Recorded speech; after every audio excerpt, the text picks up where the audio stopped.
dalal jàmm ci suñu jotaay le point corona fii ci télévision Futur Média ñu am mbégte dellusiwaat tey ci jotaay bi mbégte mi nag dafa ànd ak ñi nga xam ne ni ñu ngi leen di dalal ñuy faral bu ñu jàqee léeg-léeg ci wàllu àddina dellu ci ñoom ñu delloo ñu ci loo xamante ne nii imaan la te di pas-pas cib nit te xëy na bu jógee ci nit rek dara desatu fa waaye dinañ ci ñëw léegi gën a xóotal suñu waxtaan. point corona bi dañuy faral di jàngat suñu toogin suñu nekkin ak feebar bi nga xam ni moo fi dugg si ban njeexital la am ci suñu dundin ba it bu fi jógee ba suñu toogaay jekkul woon ñu gën koo mën a jekkal ëllëg ndax am na lu bari loo xamante ne nii bu fi jógee dana won ni ndax xëy na bert nañu am toogaay bu ñu toogee woon ci lu bari te du suñu coobare xëy na nag sàggante la mu fekk ko fi ci wàllu koom-koom wàllu dundunu doomu aadama nekkin yi sax lépp jàngat nañ ko fii ci jotaay bi ak borom xam-xam ci wàllu bu ne tey aussi ñi ñu fi daal yaakaar nañ ni yey nañu gindiñu ci yoon wi nga xam ne nii fa lañ leen woo balaa loolu waa Kër Docteur def nañu situation bi nga xamante ni nii doomu jàngoro ji dugg na Sénégal ñu leen koy fàttali le 2 mars la cas bu njëkk bi feeñ ci biir réew mi ñu ngi tey ci 22 avril weer ak ñaar fukki fan doomu jàngoro ji moo ngi ci réew mi dañuy faral di wax nag booy bëreeg nit ci léewtëb muy avancé di la fekk si xëy na boo moytul bu amul ndamit xëy na jekku na la feebar bi mu duggee ba léegi delluwul ginnaaw benn yoon mooy continuer rek di avancer suñu kaw waaye yàlla ngi ciy def jàmm ndax ñeenti téeméeri nit ak juróom-ñaar fukk ak juróom-ñeent ñi nga xam ne doomu jàngoro ji jot naa feeñ ci ñoom yàlla def na ñaari téeméer ak juróom fukk ak juróom-ñaar wér nañu ba ñibbi seen kër waaye nag démb li ci feeñ mooy wér sax taxuta naagu ndax gis nañu kaawu rechute amoon na ci àdduna bi am na Sénégal léegi ca Ziguinchor ku ñu ne woon wér na ba ñibbi këram doomu jàngoro ji dellu siwaat ci moom kon ñu xam ni ñëpp ñoo nekk ci xeex bi te dem ba yaakaar ni sax génn nga ci li nga xam ne mooy guuta gi warut a tax a naagu te gulet jàngoroa ngi nii ñu ne rëcc ci aajuwul ci poos bu diis aajuwul ci am daraja aajuwul di borom tur li la ciy musal ku ne mën na ko te ku ne àttan na ko mooy fexe ba set sellal sa toogaay sellal sa nekkin ci ñu ne boo génnee sa kër di dugg nga raxaswaat ba set wecc bu dul loolu yitte yu bari yi boo amoon juróomi yitte ci bés bi nga dajale ko def ko benn dox ko delluwaat dugg sa kër toog ndax yitte yi dakkal nañ ko sax guddi gi ci couvre-feu bi mu duggee 24 mars ci biir réew mi ak léegi xëy na li jàngoro ji laaj jafewul waaye mel na ni ki mujj naa diis ci kaw askan wi loolu yëpp nag jàngat la xëy na toogaay bi mu ñu fekkoon moo tax mu jafe pour ñu appliquer li nga xam ne nii mooy dogal waaye sant yàlla bi dañu koy yóbbu ci boo méngalee jàngoro ji ak lu mu def ci àdduna bi am na réew yoo xam ne suñuy système santé mënuñu koo sax méngale ak seeni bos pourtant feebar bi daan na leen def na fa loo xamante ni nii tey yàlla nañu yàlla na doon kump ci ñun ndax boo jëlee réew mi ni ki France ñu ngi dàqee 25,000 nit yoo xam ne ñàkk nañ seen bakkan Amérique nga xam ne nee nañu mooy réew mi ëpp doole ci àdduna bi dañu leen di faral di fàttali misaalu New York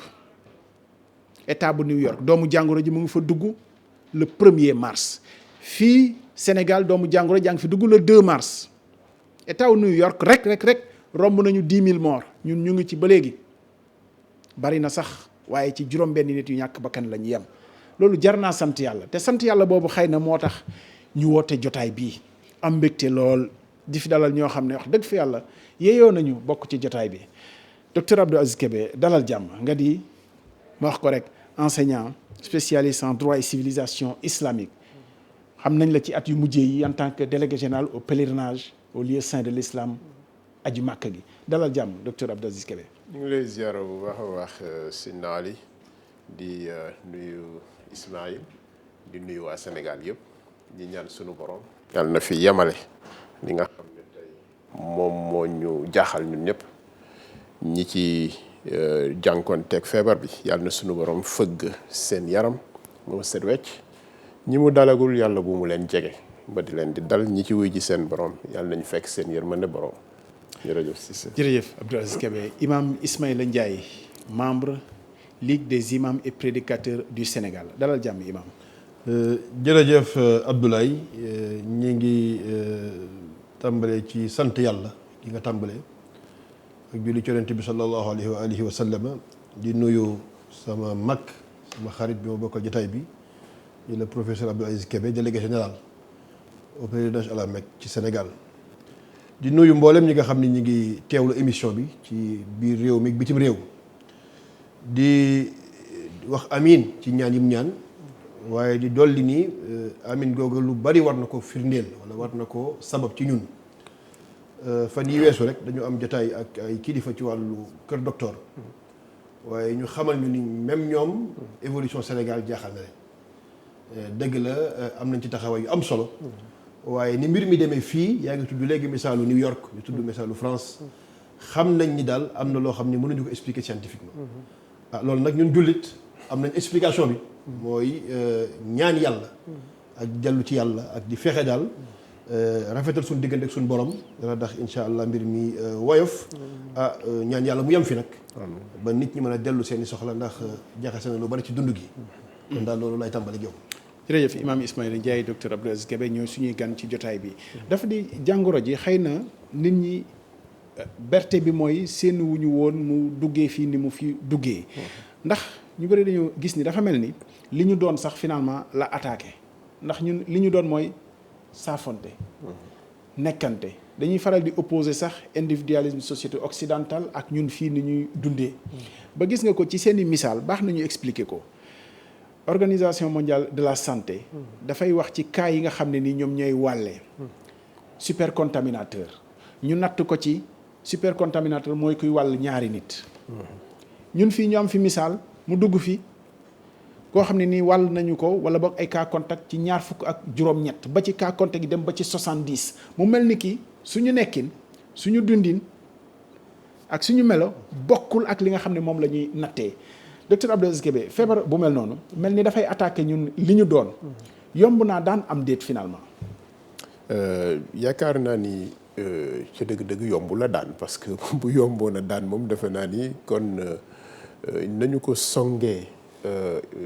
Chine Italie France États-Unis Espagne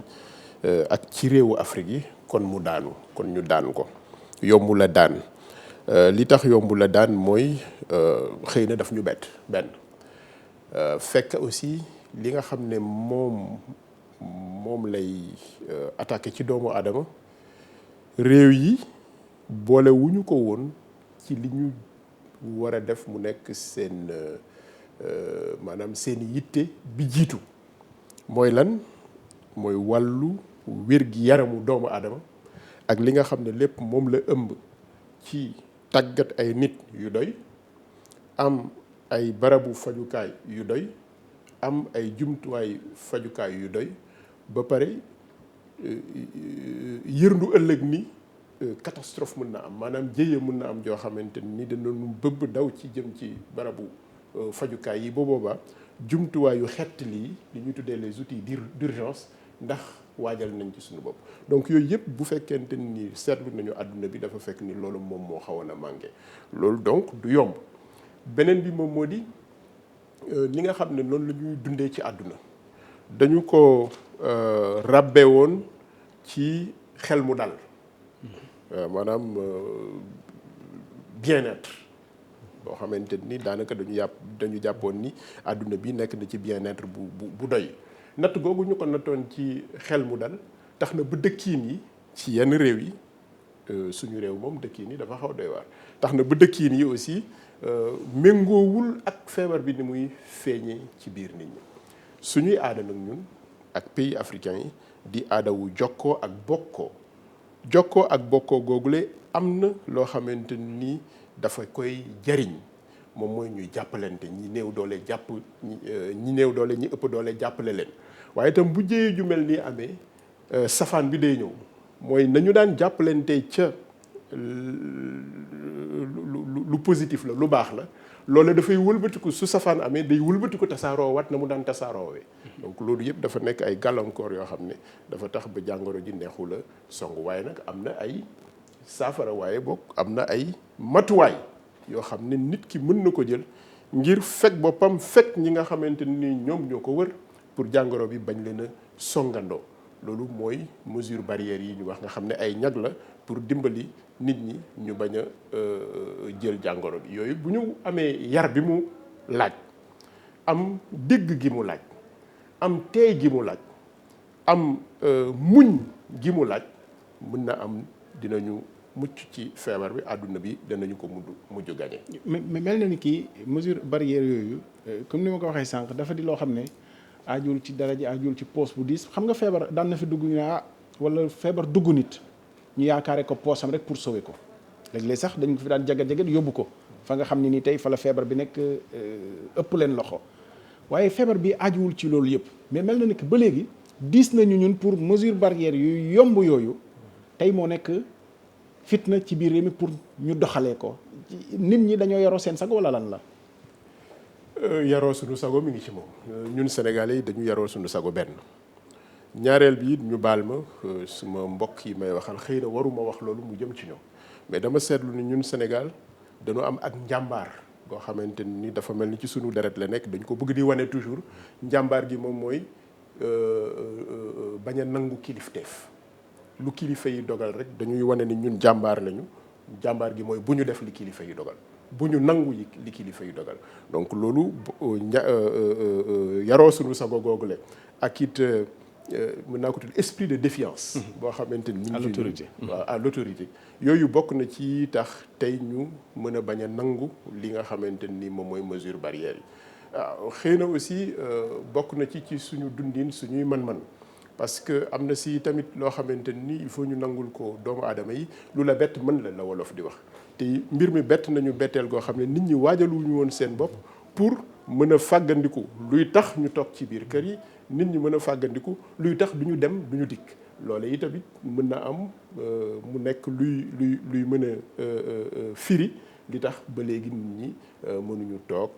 nangu yenn mesures yi mais li ci ëpp solo ci mesure barrière yi moom lu nit mën a def la nangu la dégg ak nangu la rek lii ñoom Ismaïla di wax samaan wa taatan dégg la ak nangu dégg li nga xam ne moo lay jariñ nangu ko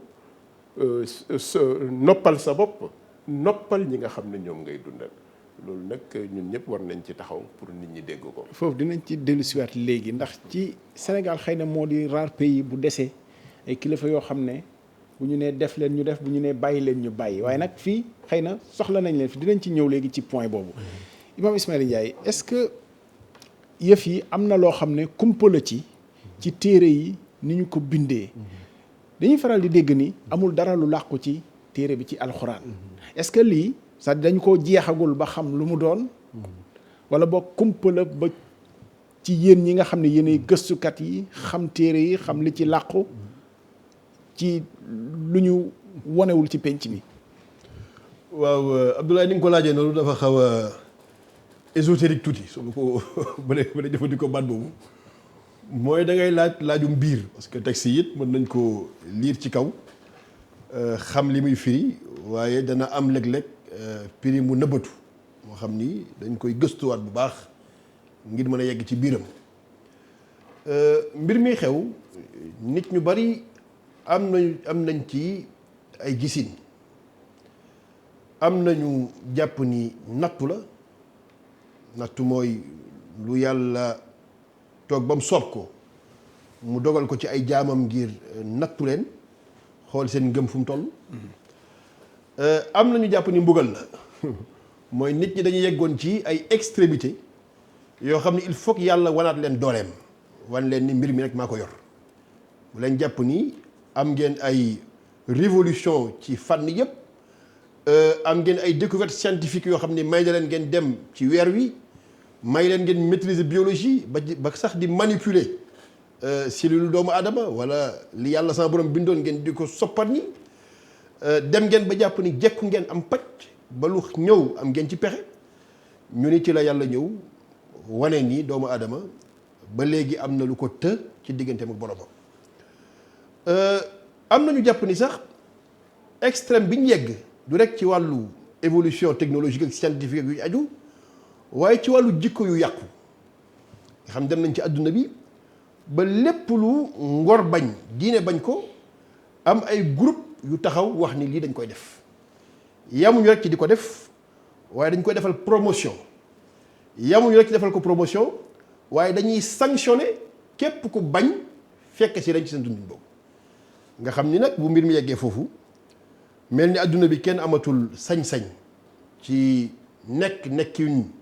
wiñ jàpp ni moom la diine gërëm su boobaa borom diine mu yàlla mën naa agir ci façon yu mel nii waaye nag lu mën a am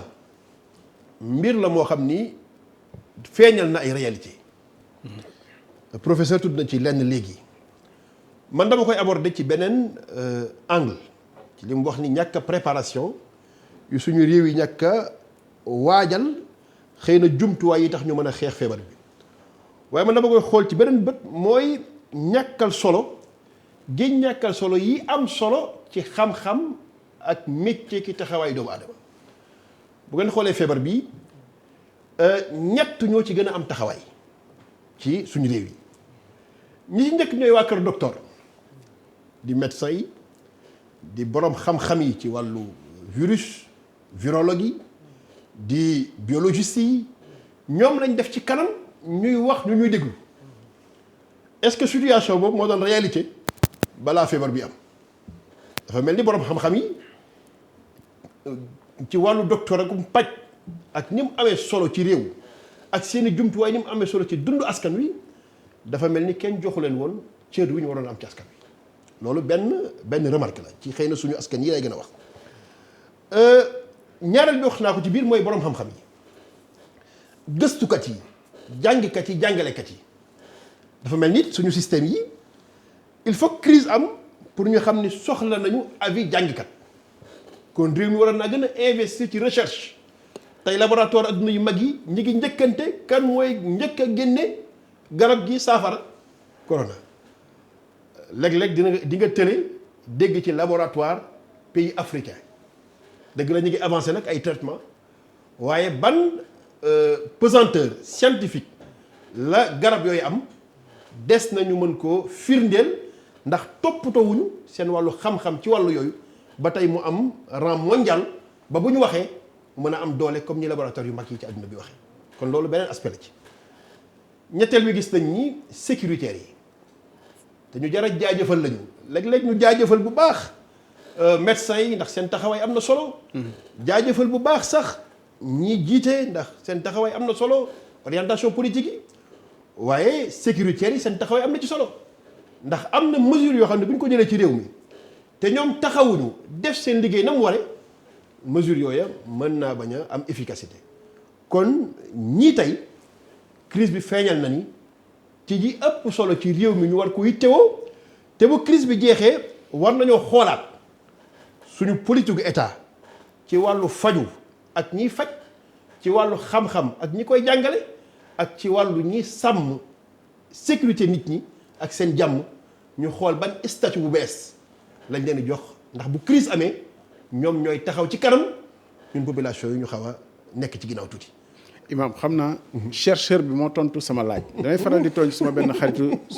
sociologue ndax ñoom ay nañ trop ci diagnostiqué xëy na nag seenu xeetu xelli xam-xam eggul ci ñu joxe solution bi parce que boo xawee méngale wala boog dendale mbugal ak nattu nga dem ci feebar bi lii ak lii xëy na moo tax mu ñëw waaye bu fi nekkee faw ñu ci pexe te xëy na lu mu gën a sew science bi it di gën di xereñ te bu boobu dañuy repousser aussi les limites du raisonnable pour solutionner ko te faw ñu def ko loolu quand même du teggi yoon. waaw loolu du teggi yoon solution bi ci aspect bi nga ko laajee moo tax bi nga ko laaj tàmbali gi ma ne xóot na bu dee ci way ngëm yi ñu doon ndax it adduna bi dafa séddale ko ci ñu gëm ak ñu gëmul ci way gëm yi ñu doon solution bi njëkk mooy jokkoog ki bind adduna mu yàlla suñu borom jokkoog moom ci laaj suñu bopp lu ñu def ba lu mel nii mën ñoo dal ndax loolu solution la léeg-léeg nit ñi dañ koy fàtte dafa am solution biir mooy solution jokkoog suñu borom tuub dellu ci yàlla ñaan yàlla mu teggi yàlla nag moo xam ci ban anam ak ci ban fànn ak ci yenn loxo la loolu yi teggee ko waaye ñaareel bi mooy borom xam-xam yi nga xam ni ñoom la seen xam-xam màcc ci mbir mi li ñu wax ni moo koy wàññi ak moo koy faj ñu wormaal loola te loolu nag professeur tudd na ko léegi disposition yi wax nañ ko jël am na ci ñoom ñu wax ni buñ ko jëlee ba mu yàgg xëy na mbir mi mën naa nekk lu saisonnier dem ba yàgg mu jeex wala boog jeexagul ci biir xam-xam ak gëstu l'islam da ko jox cër ñu dem ba gis garab goo xam ni bu ko nit ñi jëfandikoo ñu faju kon ñaari tànk yi la nitu diine ki taxawee mooy tànku ngëmam li mu ko digal mu def ko ci dellu ci yàlla ci tuub ci ñaan yàlla léeg-léeg mu am ñu mu jaaxal sax yu mel ni boo nee nañu ñaan yàlla nañu tuub ñuy poser ay questions ndax dañuy fàtte loolu waaye ñaareel bi mooy ñu jël sabab yi ci wàllu wattu gi ak ci wàllu gëstu garab yi am na nag beneen ñetteel boo xam ni bu lii yëpp sax joxe gu résultat moom solom mi ngi fii te diine daf koy garantir mooy fexe wàññi tiitaange nit ñi xam nga nit bu tiitee mën naa maytu waaye bu tiitee ba mu ëpp mën naa jànnaxe nit ñi dañ leen di tiital lu yem ci tiit gi tax ñu maytu waaye duñ leen yeggale ci tiit gi tax ñu jànnaxe li ma ci bëgg ci misaal mooy tey gis nañ ni réew yu bari biñ tàmbalee appliquer mesures yi ak niñ koy appliquer ci ñoom dafa jural askan wi jànnaxe violence ci biir kër yi dafa gën a yokk nit ñi dóoranteeg rayante ndax xëy na niñ ko appliquer ci ñoom baaxul wala boog ni mu perturber seen dund amuñu réponse ci seen wàllu ngëm-ngëm leen may ñu mën a adapté wu ci loolu dem nañ sax ba gis ci ay cas de suicide am na réew yu wax ni xaru gi dafa yokk foofu psychologue yi seen liggéey gën naa bari psychiatre yi seen liggéey gën naa bari kon diine day ñëw taxaw foofu. imaam dimbali way boo gëm xoolee fii suñu dëkk ci mu bañ a am na loo xam ne fait la fait de société mais jar nañu taxaw ci. xam nga quand même nit bu feebaree. kër docteur la mës a wutil. guleet ñu gis fi koo xam ne nee nañ ko feebar nga. mu saalit dawee kër docteur ba nga xam ne fa la nekkoon. daw làqu këram. waaw ci feebar bii la amee. loolu lu ñu mësul a gis la ndax bu nit mësaan a am feebar. lor bi fu mu lu ko mën di dal. kër docteur lay bëgg a wutali. lii dalee ko kër docteur ñu ne ko lii nga amee mu saalit dawee xelu bakkanam jógee kër docteur daw làqu ji këram. dafa am fu ma bëggoon taxaw rek ak Abdou Aziz Kébé. ci wàllu science islamique est-ce que du wax bu gàtt rek bu ñu nee jàppee ni yàlla moo koy teggi est-ce que du wax bu gàtt ci ñi nga xam ne aussi parce que mën nañoo waxal aussi mën nañoo wax ak ñi nga xam ne du ñu ay way di ngëm pourtant danañu faral di gëstu xëy na sax teggeeko bi mën naa jóge ci ñoom bu ñuy wax rek ci li nga xam ne ni moom moo fi nekk ndax Ebola ñi nga xam ne nii ñoo gis saafara bi vaccin bi wax dëgg yàlla du ñuy ay di ngëm comme ñun est-ce que bu ñu jàppee ni rek yàlla moo ko fiy teggi du wax bu gàtt. wax bu gàtt la wante wax bu diis la ci maanaam parce que yàlla moo ko fiy teggi gis nga. waaw xam naa jotaay bi ñun ñett ñëpp kenn fi nangu ne yàlla teggiwu ko. waaye nag yàlla moo koy teggi xam nga lu tax. gis nga doomu aadama bi nga xam ne tey moo ngi dugg ci laboratoire am di gëstu di jël microscope am di xool doomu aadama boobule. moom ci boppam bu xoolee boppam li muy gis ci boppam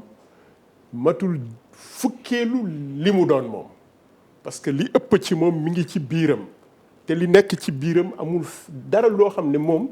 mën na ñëw ci biiram boobu leen ni xolam par exemple noppalul tuuti wala rat bi bul def lii wala mu ne foie bi bul def lii loolu lépp a ngi ci biir di liggéey ki nekk di surveiller loolee muy liggéey moom bu mu génnee résultat boobu de bu fekkee ni defe na ni moom kese la dafa juum moom la ak ki ko doon sàmmal ak wéram may ko am xelam jox ko ràññee ak xàmmee ba mu yegg ci résultat bi donc bu ñu jàppee ni wax bu gàtt la waaye wax bu diis la maintenant lu ñu war a wax nag mooy lii mag ñi wax kenn ci suñu sëriñ si sëriñ Babacar Sy radiyallahu anhu muy wax ni tarku tasabbubi qul min suu'i ma adabin bañ a sabablu ñàkkee teggin yàlla la mu teg ci sabablu leen te bu leen sukkandikoo yëngu yo mooy lu ma wax léegi nii ki nekk ci laboratoire mi ngi sabablu mais bu mu def ni yëngoom yooyu kese moom moo indi résultat yi donc pour nous en tant que croyants nañu jàppee ni lii Ismaïla wax ñaar yi mu wax daanaka benn la sax c'est-à-dire que nañu dellu ci borom bi ba pare jël sabab yi sax ci dellu ci borom bi la bokk parce que moom moo ñu ko digal. lii nga xamante ni moom la ñu war a def mooy ñu am discipline ñi ñu gën a xam wax ni ñu def leen nangam te ñoom ñoo ñu gën a xam ñu am discipline topp loolu ñu wax. li ci des dénk ko sunu boroom ci ay ñaan ak dellu ci moom pour mu gunge li nga xam ne moom la ñuy def la sur le plan matériel mais notre responsabilité maanaam li nga xam ne moom la ñu war a def ci nit koo xam ne dégg nga sa nite moom mooy lii tax mbir mi du la dal farata la nga def ko. bu fekkee wax nañ la ni lii mooy tax du la dal ba nga dégg ko nga bañ koo nangu bu la dalee yow yaa ko teg sa bopp te loolu weddi alquranul karim la loolu benn. ñaareel ba lii tax nit ñu mën a xettali bakkanam Ismaïla alquran jàngal nañu ni yàlla moo ormal bakkanu doomu aadama bi yàlla ormal seetu ci bii sujjóot ak bi dul sujjóot bakkanu doomu aadama yépp la yàlla ormal bakkan boobu ne ku ci xettali benn mook boo xettali woon bakkan yi yépp ñoo yem ku ci nërmeel benn fexe ba mu dee mook boo reyoon bakkan yépp ñoo ci yem donc ñaareelu taxawaay bi mooy xettali bakkan boobule waxuñu suñu bosu bopp mais xettali bakkan u doomu aadama day nekk farata ci ñu jël taxawaay yooyu nga xam ne moom la ñu wax ñu bañ koo def ñu taxawee taxawaay yooyu la pour ñu mën a xettali bakkan yi ci mën a loru. ñetteel bakkanu doomu aadama boobu yàlla ormal moo gën a foor kaaba gi moo gën a foor jumaa yi kaaba yi ak jumaa yi mënuñoo dund lu dul nit ñoo fa nekk di ko dundal bu nit nekkatul di ko dundal kaaba ga xeer rek la jumaa yi xeer rek la donte këri yàlla la. donc nit ñooñu nga xam ne ñoom ñooy dundal kaaba ga ñoom ñooy dundal jumaa yi suñu fexee ba nit ñooñu leen loof ba mënatuñu koo dundal dafa mel ni ñun dundalatuñu kàddu yàlla. donc ñetteel bi mooy nit bakkanam boobule moo gën a foor kaaba gi moo gën a foor jumaa yi kon nañu fexe ba bakkan boobule yàlla ormal yéegal ko ba ci niveau boobule ñun tam ñu sàmm ko ba mu mën a xettaliku lépp nag ci coobare borom bi subhanahu wa taala dara du ci génn coobareem mais dafa am lu ñu ci war nañu ko def la cay mbiram ñu bakkook moom mais li ñu ci war liggéey yéen a ngi def liggéey bu am solo ci la bokk mooy xamle yeete wan nit ñi yoon wi jàngal leen donc loolu nga xam ne moo ñu ci war sécurité d'abord l'autorité politique autorité politique bi la yàlla dénk moom mu saytu lépp globalement autorité politique bi am ci conscience bu claire position bu engagée yitte ju kawe ñi mu yilif ci réew mi te ñu am baat ñoom imaam yi ci la ñu bokk ñoom prêtre yi ci la ñu bokk mu nu mu tuddati wàcce ci ñoom yitte ji mu ci am ak yëg-yëg bi mu ci am ñoom it ñu wàcce ko ci seeni njaboot yéen ñi nga xam ne yéenay jottali xibaar yi ngeen def ko loolu lépp bu amee sécurité bi def médecin bi def li ci des mooy ñun citoyens yi dañu ànd ak dal ànd ak yar ànd ak patience maanaam muñ nangu lii kilifa yi wax ci politique kilifa yi wax ko ci diine kilifa yi wax ko ci xam-xam kilifa yi wax ko ci aar ñu nañu leen sagal ci loolu ba yàlla yi tamit wàcce ci sunu kaw yërmande fu mu ko yamale yàlla na gaaw mu yamale ko fa mais l'essentiel mooy la responsabilité individuelle ku nekk sa responsabilité bopp la na nga ci taxaw ku nekk sa responsabilité ci sa njaboot na nga ci taxaw. Abdou Aziz Kébé ci njàngum jamono ji dañuy faral di jàpp ni lu ñu définirul concept bu ñëwee bu ñu ko définirul du ñu mën a jëflanteeg moom c'est-à-dire duñ ci trouver solution. dëgg la lii bi mu duggee ci Wuhan ci Chine ba ñu signalé ko organisation mondiale de la santé def na diir mu yónnee ay ndawam ay experts yoo xam ne fu ne la ñuy bawoo ci àdduna bi ñu dem gëstu ko méngale ko ak li nga xam ne nii jotoon naa am ci àdduna bi ci virus ñu ne bii bokku ceeg benn ba ñu définir concept bi jëlee baat ba jëlee ko ci coronavirus tuddee ko Covid 19 waaye benn la rek sigle la rek bu ñu def di ca liggéey léegi nag moom ñaar yoo xam ne imaam Ismaïla Ndiaye dugal na ko mais yow laay delloo laaj bi mu ne wa ilaa nattu la te nattu xëy na nangu ko rek moo ci sës wa ilaa mbugal la mbugal sañta bañ la ci concept yi ci wàllu science islamique Abdou Aziz Kébé c'est-à-dire ci lan la ñu toll ci li nga xam ne nii moo fi nekk wala ñun boog gëstooguñu pour définir li nga xam ne nii nangul naa la ko li ñu yàlla teg.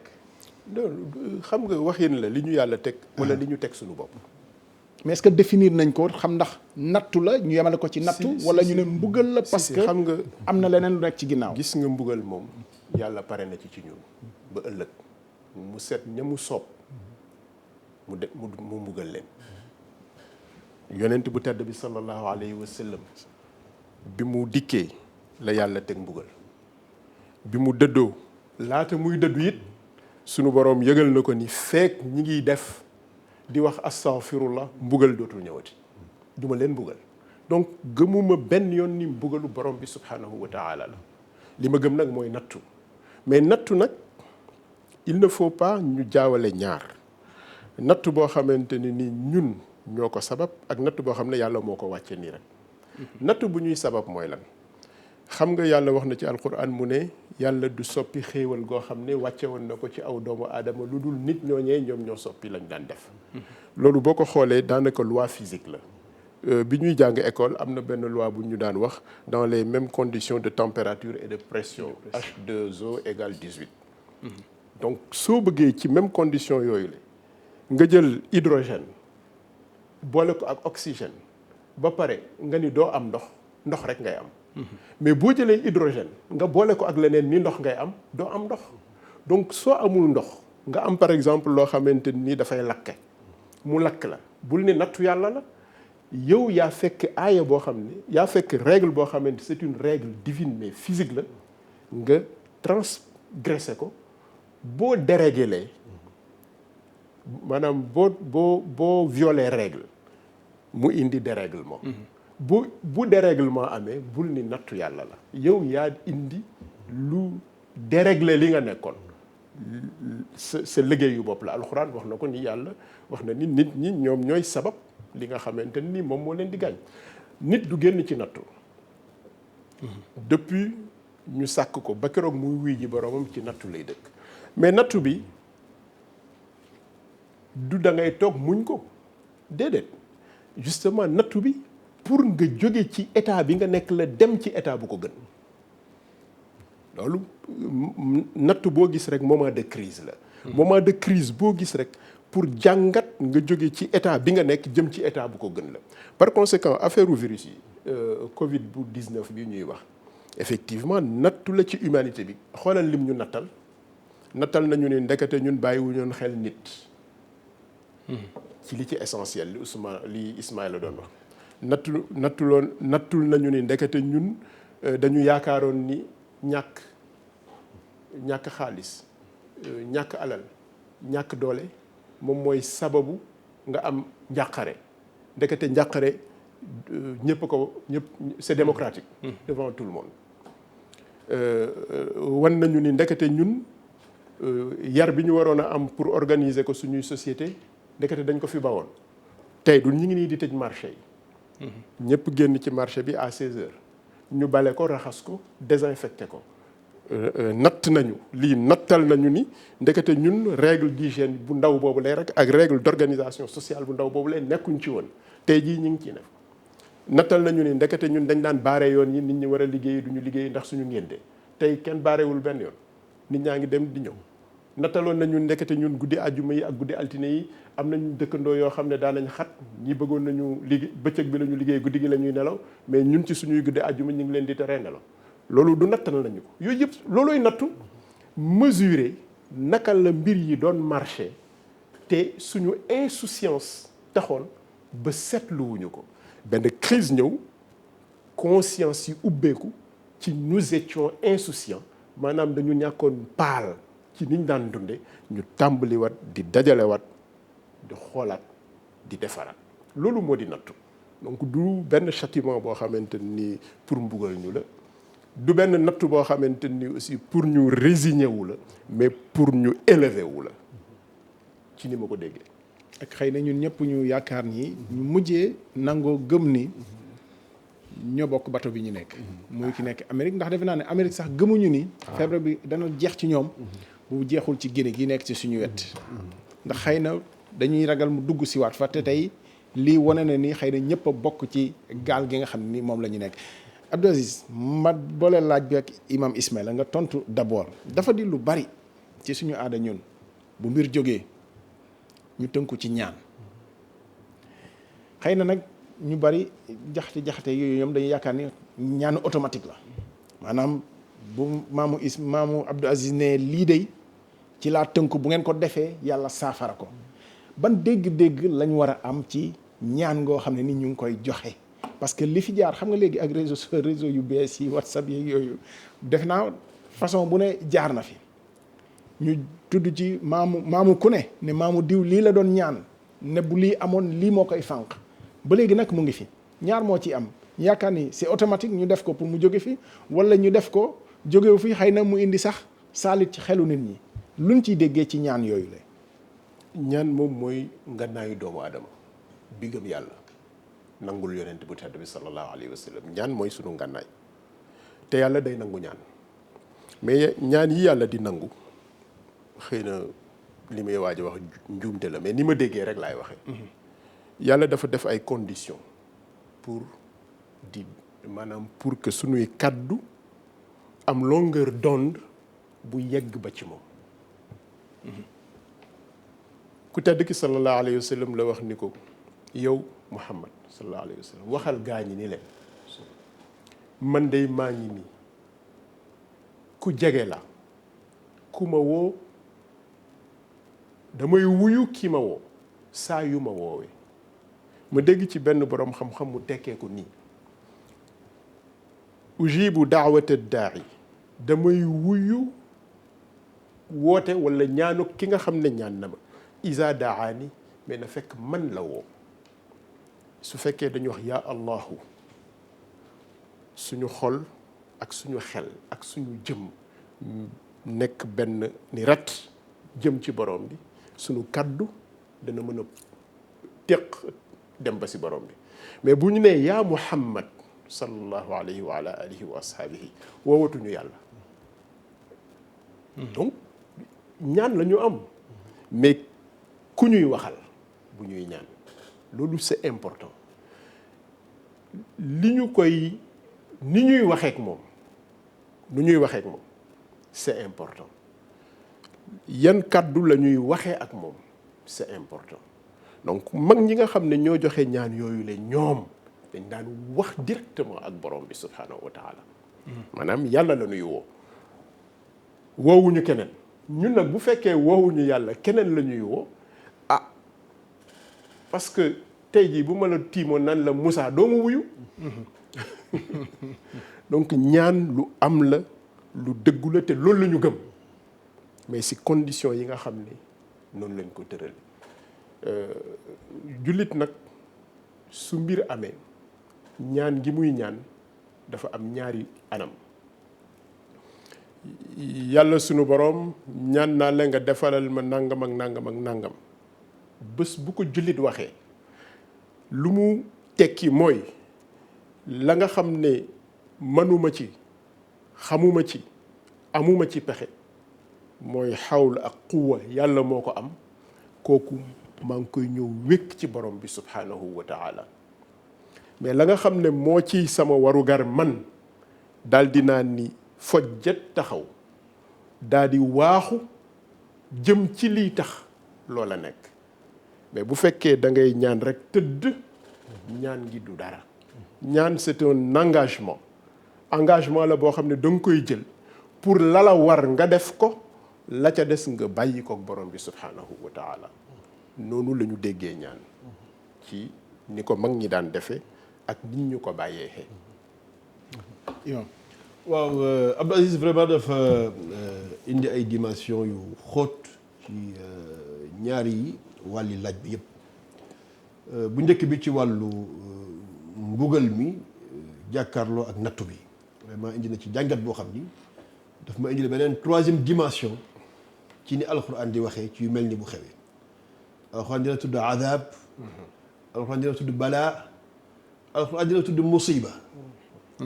dafa mel ni dimension bi mu insister mooy mbir mi musiba lay doon mu argumenté ko argumentation bu am solo bi te mooy musiba mooy loo xam ni nit dafa jëf mu am répercussion ci kawam wa ma asabatkum min musibatin fa bima kasabat aydikum dafa am règle yàlla teg nga ñëw dérégler ko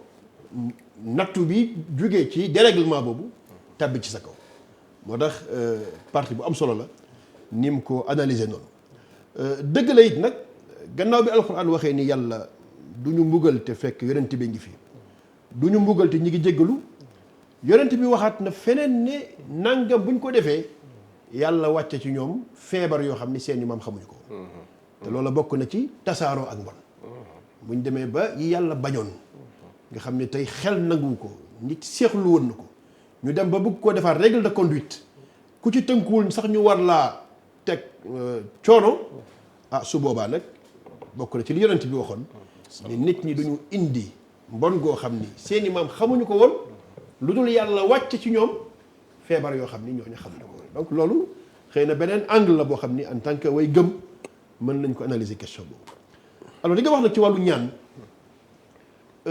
ñaanti lislaam yonent bi daf ko tënk ci yu bari tënk bi ci gën a gàtt mooy wax ji mu wax ni ñaan ci boppam mooy dëgg-dëgg jaamu yàlla ad-du'a huwa al-ibada ndax li ñuy ut ci jaamu yàlla mooy jokkale nit ki ak boroomam nit ki yëg ni am na borom bu ko sàkk te borom boobu dara tëw ko ci ay mbiram te war na fu mu toll di jokkoo ak moom loola mooy jaamu gi loolu la ñuy ut ci julli mooy fàttaliku yàlla loolu la ñuy ut ci woor loolu la ñuy ut ci aj jaamu yàlla yëpp li ñu ciy ut dimbali ki ngay dimbali sa mbokkum nit ngir mu dund bu baax loolu lépp li ñu ciy ut mooy jokkoo ak sa borom kon ñaan dafay yoon dafay canal boo xam ni nit ki daf ciy jaar di jokkoo ak yàlla alors professeur wax ci loo xam ni alquran daf ko confirmer gis nga yàlla bi muy wax baat yi ñëw ci moom dafa wax ni ilayhi yasaadu alkalimu tayyib li yegg ci yàlla mooy kàddu yu teey wala amalu saalix yarfaaw kàddu yu teey bokk na ci li ngay def mu sell ni ngay ñaanee yàlla mu sell li nga fi wax lépp ñun dénoncé nañ ko ci benn communiqué wax nañ ni bu mbir yu sérieux yu mel ni pandémie jote am réew nit ñi war cee jël ay mesures yu sérieuses war cee tenir ay discours yu sérieux bokk na ci loo xam ni forme de distraction la maanaam naawal xeli nit ñi ak fooy leen nga di leen indil yoo xam ni amul bopp amul génn benn waaye bu toogee wax ni feebar bi ni mu jaaxale adduna mu ni boo booyalee xali sawar a sotti ci ndox ku ko sangoo wér xam nga loolu dëgg-dëgg fooy xeli doomu aadama yi mën ta weesu loolu ba tax na diine du mooy plombé wala mooy bloqué nit ci mu jëm kanam waaye te dayyun ni nit kiy déggee diineem mën na koo tere jëm kanam te ñun dafa mel ni ci sunu réew mi ak yenn réew yu mel ni moom dëgg la am nañu njàmbar lool ci wane suñu féete ci lislaam ak bëgg lislaam ak sax bëgg diine de manière générale waaye léeg-léeg ni ñuy dundee diine problématique la bu rëy boo xam ne jar naa jàngat ba xam ndax bokkul sax ci facteurs yi nga xam ni mën naa gàllankoor suñu jëm kanam ci ñaan yooyu xam nga Aziz léegi wax na professeur ci ay contradiction yoo xam ne suñu réew feebar bi feeñal na ko am nañu jàppoon ni xew-xew sàngam mu dajale nangami sénégalais mobiliser réew mi yëpp taxawal administration bi bloqué bu amul ci at mi réew mi day taxaw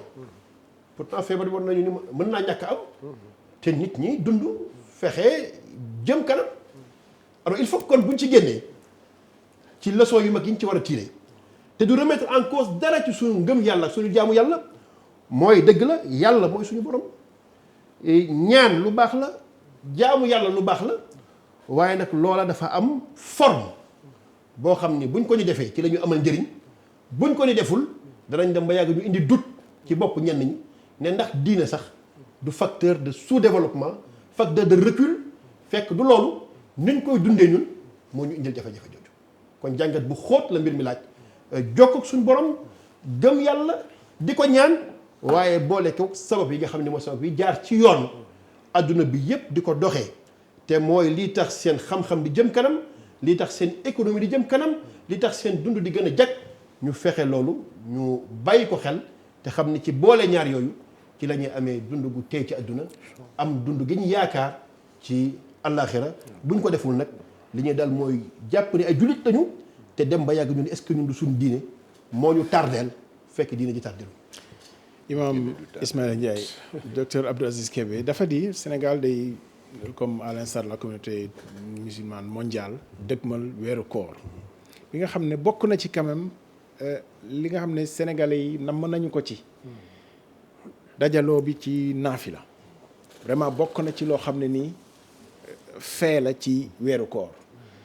ban moment la ñuy jàpp ni xëy na digle yi pour mucc ci nattu bi nga xam ne nangul naa baatu nattu bi ñu jàppee ko nattu ban moment la ñuy jàpp ni digle yi pour mucc ci nattu bi dana xaw a safaan ak li nga xam ne moom la nit ki bëgg a dund ci diineem ndax nag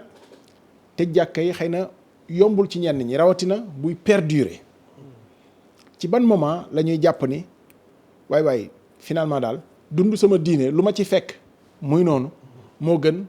ma ñàkk koo def ci ni nga xam ne noonu lañ ma ko diggalee est-ce que mën nañoo egg ci loolu. waaw xam nga foofu dafa am lu nit ñi war a seetlu te loolu moo metti ci communication feebar bi dafa mel ni nit ñi dañuy gën a am souci ci ni mbir mi problème mu tere la boo xam ni buur mooy tere sëriñ ci mu jaamu yàlla ba sëriñ bi war a défier buur wan ko ni man jaamuma la yàlla lay jaamu alors entendement boobu dafa yàq lu bari ci communication di aju ci wàllu feebar bi gis nga mbir mi même bu ci exécutif waxul woon dara buur waxu ci dara te yow ngay kilifa diine di borom xam-xamul islam ñu wax la ni feebara gi nii boo xam ni bu ñëwee ci réew day wàllaate te mën naa wàll nit faagaagal ko te lii tax mu tasaaroo dajeek mbooloo la yow boo dee kilifa diine bu responsable ku xam fi l'islam teg bakkanu doomu adama xam li yàlla digle ci wattu yaa ayyuha alladina amanu xudu xidrakum yéen ñi gëm yàlla jël leen seeni matuwaay yow waroo xaar kenn naan la defal lii mbaa defal lii bu dee xam nga ni matuwaay ngi nii waxat ne buñ ko jëlee mën a mucc ci mbir mi gis nga mbir mi du gan ci l'islam du gan ci civilisation jullit ñi du gan sax ci civilisation mondiale jullit ñi dund nañ ay xeeti épidémie yoo xam ne bi mu ñëwee mais dañ ko régler ci façon boo xam ni sorewul ak lii yonent bi mi yàlla yónni sallallahu alayhi wa sallam waxoon na ni foo dégg mbas ba fa dugg boo fa nekkee te jamono yoo xëy na jumtuwaay aar sa bopp ak mën a contrôler ba xam ndax am nga ko amoo ko xëy na amul woon mu ni bul fa génn wala nga ko yóbbu feneen mais loolu am njàngale la bi mu xewee te saxaaba yonent bi dund te mooy taawun amwaas doon épidémie bu metti woon ci Shaam yonent bi booba Abu Ubayda moo fa nekkoon gouverneur Umar ibn Xattaab nekkoon njiital jullit ñi mais mbir mi ngir ñu régler ko gi ci Abu Ubayda génne àdduna Muaz génn ci àdduna mais Amr ibn al-As lu mu def dafa ni nit ñi nañu tasaaroo confinement na ku nekk dem ci benn tund toog fa ba feebar bi dañ mais loolu moo indi réussite bi ko Amar déggee dafa kontaan ci li Amr def est-ce que dañoo wax Amr ne ko gars yi bu ñu tegee ci montagne duñ mën a julli mbooloo duñ dem jàkk parce que loolu moo doon fa xam-xam tolloon loolu la ñu waroon def ngir mbir moomu réglé alors bu ñu ñëwee ci jamono ji tey ñi ŋànk diine te damay saluer foofu lu mel ni déggoo koo xam ni mboolem ñi ŋànk diine Sénégal déggoo nañ ko ci mbir mi bi jàngu bi dajee liñ gis mooy comme mbir mi dajaloo da ko yokk ñun nañ bàyyi suñu jàng yi tëjuñu nag bërëb bu jàngu bi waaye bu fa kenn dajaloo nag kenn yi ñëw ñaar nañu yërale nañ nanga imaam yi bi ñu yégee loolu ñoom xaaruñu état bi joxe ay mesures dañoo daje jàngat ko wax ni lii bu ma saan xew ci lislaam ban taxawaay lañ ci am ñun taxawaay bi ñu ci am mooy daje yu mag yi kenn mënta contrôler nañ ko arrêté te aljuma ci Sénégal ci la bokk. léeg-léeg nga seen ku lay wan ay image ci Indonésie di la wan image ci Malaisie mais ku dem ci réew yooyu xam ni seen culture ci wàllu yar ak dal ak respecter liñ tëral nga xam ni bokkul ak Sénégal ku la wax ni mën nañoo organiser noonu ba sax contrôler ko jàkka ju nekk ñu teg fa ñaari force de défense yow 20 000 mosquées Sénégal mën nga cee teg fu nekk ñaari force de défense alors loolu biñ ko jàngatee ñu ne yu mag yi moom dëgg-dëgg nañ ko tegandi ci xalaat ak digle waa kër docteur julli juróomi nag ñu wax ni buñ ko mënee organiser loolu moo doon charte buñ ko mënee organiser nañu bàyyi jàkka yi ibbi ay liggéey la yoo xam ne xëy na buñ ko tëjee mën naa indil choc psychologique ab jullit noddukat bi noddu imam bi rek bu ñëwee julli ànd ak moom am nañ mbooloo jàkka ci dund ñun nañ ñam foofu nit ñi nañ xam ni am nañ ngànt toog seeni kër julli ku yegg sa yaram ak diis na nga dem seeti kër docteur bul ñëw di wàll di feebar kon loolu pour ñun jàppoon nañ ni solution la woon buñ mënoon a mettre en œuvre waaye nag ci condition mu mën a nekk te li tax mu jafe mooy ku xam suñu wàllu discipline professeur bi ngeen xam naa li muy organiser aj ji moo tax ku xam suñu wàllu discipline di nga xam ni réew mu jafe organiser lañu ndax défiance dafa bokk suñuy xalaatin laaju nag ci wàllu koor gi il faut jullit ñi xam ni mbiru jaamu yàlla mbiru communauté la waaye mbiru nit la d'abord digganteem ak borom sa diggante ak sa borom mooy jaamu yàlla gi léegi nag ngir dimbali la ci mbiri mbooloo mi la nga ànd ak mbooloo mi ngeen liggéey ko gis nga woor nit mën naa wax damaa woor fekk mbooloo mi communauté bi jàpp nañ ni woor na yàlla xam ni wóorul kon mbir mi sa diggante ak sa borom la d'abord léegi nag mbir sa mbir ak communauté bi soog a ñëw lii di naa fi lay koor ñu dañ ko tàmm rek waaye ku dellu woon ci sunna yonent bi def na ko ay fan bàyyi ko ñu ni tahajjud la ci guddi koor waaye ñu ni naafila la ci guddi koor yonent bi def ko benn fan ëllëg sa mbooloo mu yëg ko ñëw ba mu bari yonent bi génnul ñu ni ko lu tax génnoo mun dama gis ni bi ma ko defee démb mu siiw nit ñi dañoo ñëw te may bañ ñu ñëw mbooloo mi rafet sàbbi si rafet yàlla di ko farataal ci ñoom yonent bi bàyyi woon ko bi Omar ñëwee ci xilaafaam ci la gis jullit ñi xër lool ci jullit ci jàkka yi tey tasaaroo mu ni dañ leen organiser kon loolu yonent bi bàyyiwu ko fi kon buñ ko defee ngir dimbalante ci wàllu naafila lu baax la waaye naafila moom li ci gën li gën ci naafila te l'islam jàngale ko te moo ci gën mooy fa nit ki wéetee moom dong ak borom foofu moo gën ci naafila te li ci gënati mooy nekk xaaju guddi ba ñëpp nelaw te bu mu koy def sax bu mu déranger kenn nga xam ni lii digganteem ak yàlla kese la bu ko defee kon naafila jàkka yi mën naa am gàllankoor ci situation bi waaye jaamu yàlla ci biir koor amul benn gàllankoor ci situation bi ñu continuer di jaamu yàlla ci koor gi waajal ko organiser njaboot gi ba ci julli mbooloo yi sax mën nañ koo organiser ci biir kër yi man dama gis loo xam ni xëy na mën naa tëj tomb boobu ne li ñuy tuddee confinement partiel wala total xëy na yeggaguñ total yàlla buñ ci yegg waaye partiel bi man dama cee jànge en tout cas ci lu mën a rapprocher nit ak njabootam loo xam ne man dunduma ko en dehors confinement partiel bi da nga daan xëy rek na ci dëkk bi lu ne nga lijjanti ko nga xëy bis war a yendu ak sa waa kër yendu ak sa soxna yendu ak say doom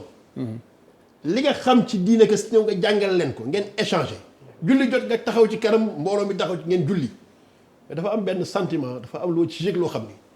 jàpp naa ni expérience la boo xam ni xëy na bu dee mbir mi musiba la ci yàlla ibbil pour ñu mën a dellu ci moom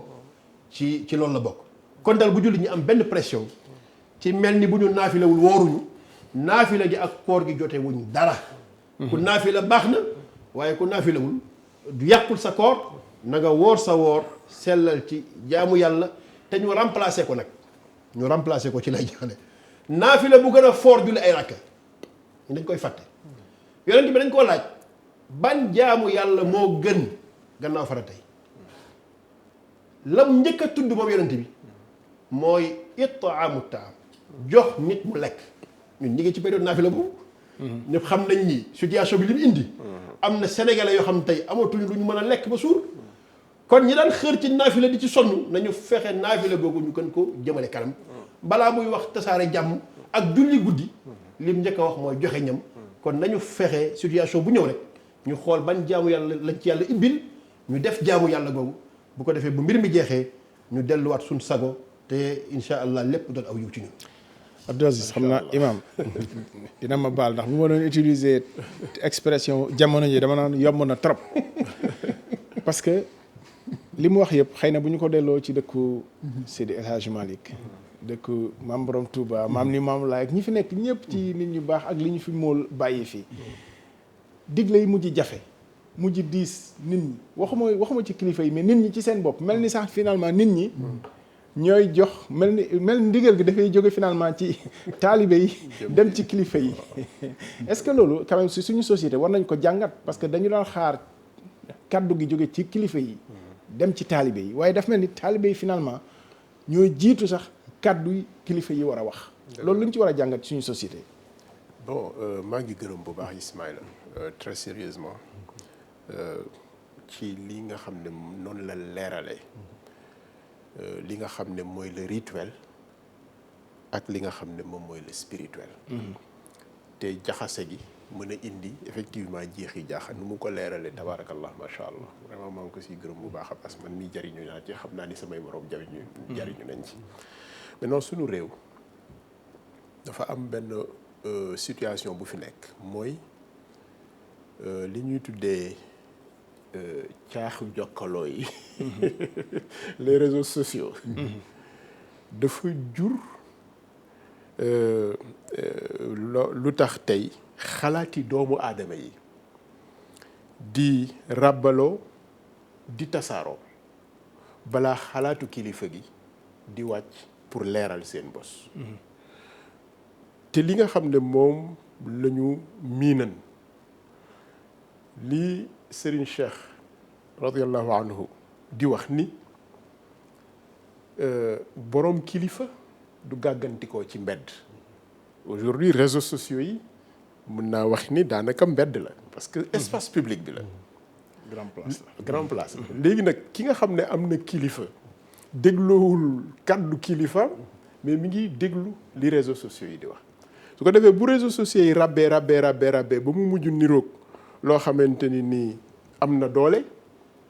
mu yëg ci kilifa yi balaa mu yegg si ci kilifa yi kilifa gi ci boppam mën na am njabootam yi nga xam ne ñoom ñoo koy jottali sax yooyu mën nañ ko déggal walla dégtal ni li opinion bi wax kat war nga cee wax ndax nangam ak nangam ak nangam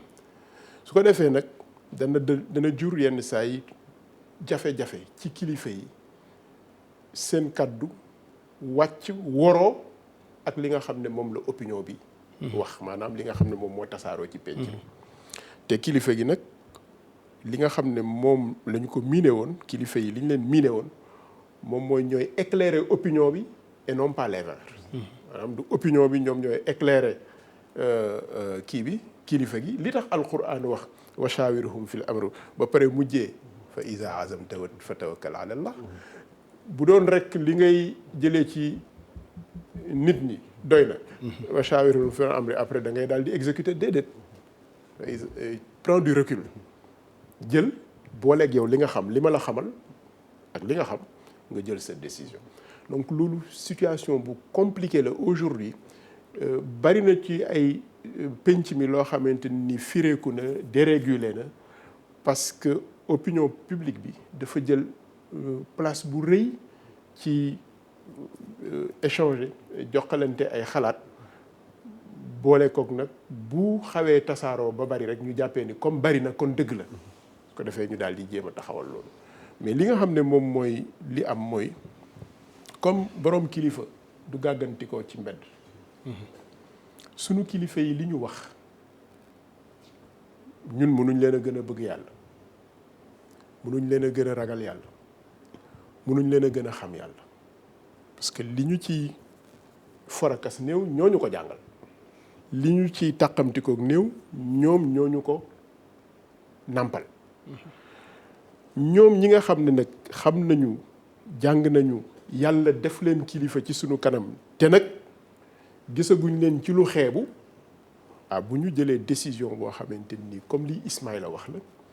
teg ko ci alquran, teg ko ci sunna, teg ko ci histoire,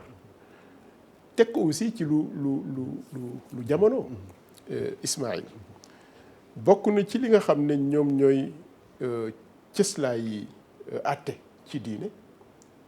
alquran, sunna, ijmaul ulama. est-ce que mës nañu am ijmaa bu mel nii ci àdduna? est-ce que àdduna bi mën nañu, maanaam boroom xam-xam yi àdduna bi dalee ko Téhéran ba Dakar, dalee ko Rabat ba Médine, dalee ko Qahira Caire ba Atlanta, dalee ko Cap ba Singapour, est-ce que àdduna bi yëpp boroom xam-xam yooyu yëpp ci àdduna bi yëpp ak wuute yi ñu wuute ay mazahib ak ay école ak ay mën nañoo daje ci menn mbir ci benn waxtu mu nekk njuumte? gëmuma ko. donc ñooñu ñëpp bu ñu taxawee ni gannaaw bu ñu dégloo ñi xam gis ni feebar bi mel, lii mooy taxawaay bi lislaam war a def, ñun ñëpp dañu war a ànd ak discipline nangu loolu. ñu gëm ni nag aada tradition islamique dafa am. lii di tarawih di naafila tradition islamique la.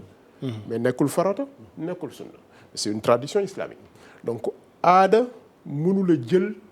place farata, mënula jël place sunna. koor gi ni mu ko waxee li ci aju ci nit ki la aju. na mu koy bokkee ak ay nawleen na bokk ndogu ci la bokk, mais ku nekk mën nga ndogul sa bopp. bokk ndogu ci la bokk, bokk naafila ci la bokk, mais lii nga xam ne mooy farata ji mooy koor gi, imsaak ni ñu ko waxee, nga jàpp bañ a def lii, bañ a def lii, bañ a def lii, ku nekk ci ñun la war. léegi nag ñun en tant que jullit, kilifa yi ak ñi nga xam ne ñoom ñooy kilifa yi réew mi, defe naa jot na ci lu mel ni ñu fexe ba mu am benn cër, benn organe boo xam ne moom mooy tëralaat naka la ñuy saytoo réseaux sociaux yi ba mu mën a bañ a indi insécurité ci sunu réew. parce que am na nu muy demee, ñun ni ñu bëggee défier autorité, mën nañu bon ñun dañuy dem naafila ji suñu jàkk et cetera et cetera. dama yaakaar ni daal dañu fexe ba tàggale aada ji ak diine ji. aada ji ci li ci rafet bu amee lu ko gàllankoor nañu ko bàyyi, farata ji sax bu amee lu koy gàllankoor dañ koy bàyyi ba loola dañ ñu fay ko. donc aada ji tarawih yi naafila yi ci aada yi diine la bokk, waaye du diine. kilifa yi li ñu wax moom mooy liy yéwénal diine ji, te mooy liy yéwénal bakkanu doomu aadama, te mooy indi tamit kaaraange ci suñu réew. lii rafetal suñu nekkin moom mooy ñu àndandoo ak kilifa yi ci li ñu wax, jëmmal ko, ormal leen ci, ormal ci suñu bopp. noonu daal laa gis ci mbir mi. toog leen ci kër yi dàq koor. Imam Ismaïla Ndiaye wax na léegi ni moom ci boppam am na lu mu découvrir ci bokk ak njaboot gi, toog ak ñoom. waaye nag du vérité wu ñëpp, am na ñeneen ñoo xam ne xëy na ñëw waaw dañoo am yitte yoo xam ne ci ñaari barab la, xam nga ñi may wax ñooñu xëy na confinement bi du solution pour ñoom. mais Abdou Aziz Kébé sañu ñu fay am wax dëgg fa yàlla, te waxuñu ci dimension géopolitique bi aussi. xam naa ne du gudd, luy gàtt lay doon, parce que fi nga junjee léegi rëdd nga barab yi nga xam ne ni ñoo xaatim, ñu jàpp ni du njuumte. est-ce que ci nouvel ordre mondial bi nga xam ne nag àdduna woote na ko, gis nga ci démb communiqué bi nga xam ne ni communiqué conjoint la, ñi jiitu ci yëf yi, FIDEA, programme alimentaire mondial, banque mondiale, wax ni liy xaar àddina bi mooy xëy na xiif bekkoor. xëy na yooyu buy am sax duñ ko séenoo wax dëgg fa yàlla ak lu situation mën a métti duñ ko séenoo ci dëkk yu mag dëkku nasaraan yi. defe naa ni bu ñuy wax ci suñu dëkk yi la ñuy wax fa lañ ko jiitalee. nouvel ordre mondial boobu lan moo ciy doon lan lañ waroon def mu doon suñu taxawaay rawatina sax communauté islamique parce que mel na ni ki amul baat boo xam ne nii jib na bu ne ñu nit ci li nga xam ne ni mooy suñu gëm-gëm pas-pas nii lañu war di doxale wala ñu àndandoo ko nii naka lañ waroon def ci tabax wala defar nouvel ordre mondial boobu la lii nga tudd ci la bokk c'est-à-dire nouvel ordre mondial bi mooy lan mooy adduna bi suñu borom dénk ko américains yi dénk ko chinois yi nit la ko dénk nit ñëpp donc li fi nekk ci biir adduna bi yëpp di njëriñ li ci biir suuf ak li ci kaw suuf am na si sax loo xamante ni ku tedd ki sallallahu alayhi wa ala alihi wa ashaabihi moom moo ko feeñal mën naa tuddee li ñuy tuddee bien public universel maanaam mbir moo xam ne ñëpp a ko bokk te mu ne woon loolu bu ko kenn moom buñ ko privatiser bokkoon na ci énergie bokkoon na ci ndox mi donc bien public universel yooyu yàlla daf ko wàcce ci kaw suuf pour ñëpp bokk ko environnement bi li ciy jariñ pour ñëpp bokk ko li taxoon mu ne nit suuf si li koy defar ak li leen di jariñ yëpp mi ngi ci biir defar naa ko ba mu jekk ba pare bul ko yàq googu nag moom moo indi li donc yàq googu indi lii ñu war ko defaraat nouvel ordre boobu la way gëm yi aussi war nañu préparer seen say wala seen matt pour bu ñuy defar say wi ñoom tam seen matt nekk si biir mais dañuy féliciter bu baax a baax le président de la République son excellence monsieur Macky Sall parce que taxawaay bi nga xam ne am na ko si feebar bi wane ci kilifteef gu mat sëkk leadership bu mat sëkk ba tax ay nawleem nangu koo jiital ñun peuple sénégalais bi aussi nañu fexe ba leadership boobu la kilifteef googu la ñun ñu mën a ràbb loo xamante ni moo ko ciy gunge te bokk na ci li nga xam ne war nañ ko mën a ràbb lan moo ci mën a doon ci wàllu xalaat ci économie bi ci éducation bi ci santé bi ci gouvernance yi lan moo ci mën a doon suñu réew lan lay sukkandikoowee ci pas-pasam ci gëm-gëmam pour gunge ko tabax boobu li nga xam ne moom la ñuy tabax lu nouvel ordre mondial donc loolu daal yaakaar naa ni ñun ñëpp suñu taxawaay la war a doon. Imam Ismaïla Ndiaye am na ko théoriser mu ne balaa nouvel ordre mondial nouvel ordre national. gis naa texte bi Fatou Diop Blondin ancienne ministre. mu ne nouvel ordre national c'est vrai mel na ni que ñun suñu nekkin fàtte woon nañu ni xëy na bu ngànt amee xale yi war a toog ci kër ga amuñu système bu ñu leen jàngalee waroon nañoo tey toll foo xam ne xarala yi dana mën a permettre njàng mi du tënku waaye yëf yi bert nañu ndekete tële woon nañu li ñuy bay ci biir réew mi ci meññeef ci horticulture chaque jour moo xal leen ko parce que ñëw nañu fi wax ko ndeke ñu ngi bay ñetti yoon li ñuy war a dundee 3 fois plus la production waaye jamono lay ñëw ci biir réew mi ñu ne nañu importer war a jiitu xalaatoon nga théoriser le nouvel ordre mondial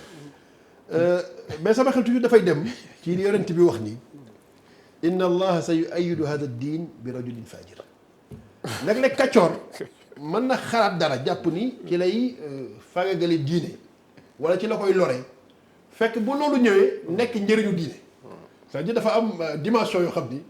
ci wàllu diine ki ko moom mu yàlla dafa jara bàyyi xel mooy adduna bi dara tëwu fi yàlla c'est-à-dire c'est les groupes les lobbies les organisations lu ñu mën a togg it bu sottee day fekk ni loxo yàlla moo ci ànd bu ci loxo yàlla àndut dañuy togg ba mu ñor yàlla yekkal ko ñu mu faral alors pour man ces questions là de nouvel ordre mondial yu bëree bëri mën nañ ci am entendement boo xam ni mën na positif ci ñun tey ñëpp xam nañ ni adduna bi ay organisation ñoo ko seq organisation yooyu yu ci bëri tey dafa génn contrôle wala loxo yi ñi nga xam ne dañu am référence ci diine rawatina ci l'islam mais am na ci yeneen yoo xam ne mi ngi seen loxo tey ñëpp xam nañu OCI organisation conférence islamique tey réew jullit ñi la boole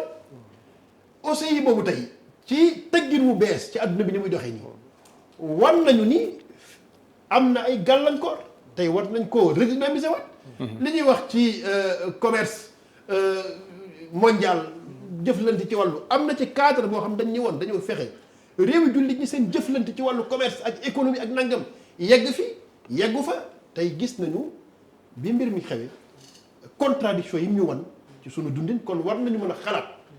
ne liñ bëgg a tabax àdduna bi ci lu bees ñun jullit ñi ci sunu ay organisation ak sunuy cadre te yeneen cadre yi ak yeneen organisation yi ëpp ñu doole mën nañu ëpp coow mën nañu ëpp xëy na capacité de nuisance parce que jullit mën naa am capacité de nuisance bu bari ñu wax leen ne sunu ay préoccupation te ngëm def ci jiitu dañ ko cee war a dëxëñ loolu nag dañ ci tàggat sunu ay dañ tàggat sax dañ leen ci pousse soññi leen soññ suñuy njiit wax leen ni yéen a ñu teewal ci instance yooyu fexe leen ñu xam ni mënuñoo dund ñun adduna am ci bànneex du ay bien matériel moo ñu may bànneex bu fekkee suñu ngëm dañ koo bàyyi ginnaaw loolu nag buñ ko tegee ci table ji mën naa àndaale ci nouvel ordre bi ñu bëgg teg. Imam Ismaïla Ndiaye, Abdou Aziz Kébé wax dëgg fa yàlla sañu ñoo tënk te àdduwuñu ci li nga xam ne événement wu julliti àdduna bi yëpp la aji Makka ren ji xam nañu li nga xam ne ni moom la ci Makka mujj woon a wax ministre des affaires étrangères it feddaliwaat ko fan lañ ci toll wax dëgg fa yàlla ci waajtaay réorganisation beneen xeetu aj wala bokk ci fi ñu toll nii dañ koo ajandeegum rek jàpp ci loolu.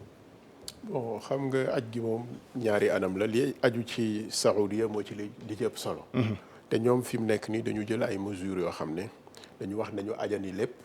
ba xam fan la buñ ki gëtam donc tegandi nañ lépp mais terewul ñun ci suñu biir ñi ngi continuer di liggéey di préparer également ñi nga xam ne ñoom lañ ko seqal muy agence yi ak GIE yi nga xam ne dañuy yóbbuwaatee alaaji ak ajaratu yi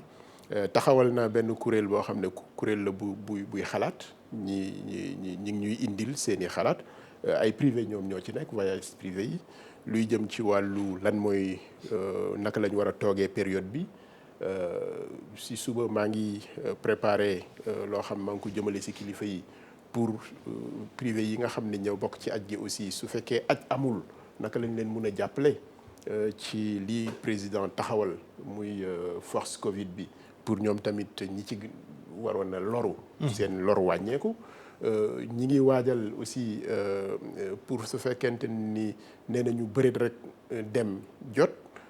ci yan anam la ñuy demee est-ce que ñëpp dañuy demandoo est-ce que tuuti mooy dem est-ce que loolu yëpp mi ngi aju ci lan la Saoudia di préparer hypothèse yëpp daal ñu ngi ciy liggéey pour bu fekkee yàlla dogal na ni ñu ne ñu acca bismillah fekk ñun tamit waajaloon nañu suñu bopp ñaan suñu borom nag wax dëgg yàlla na woyofal mbir mi yàlla na ko fi dindi sax ba ak nu munti demee rek mu am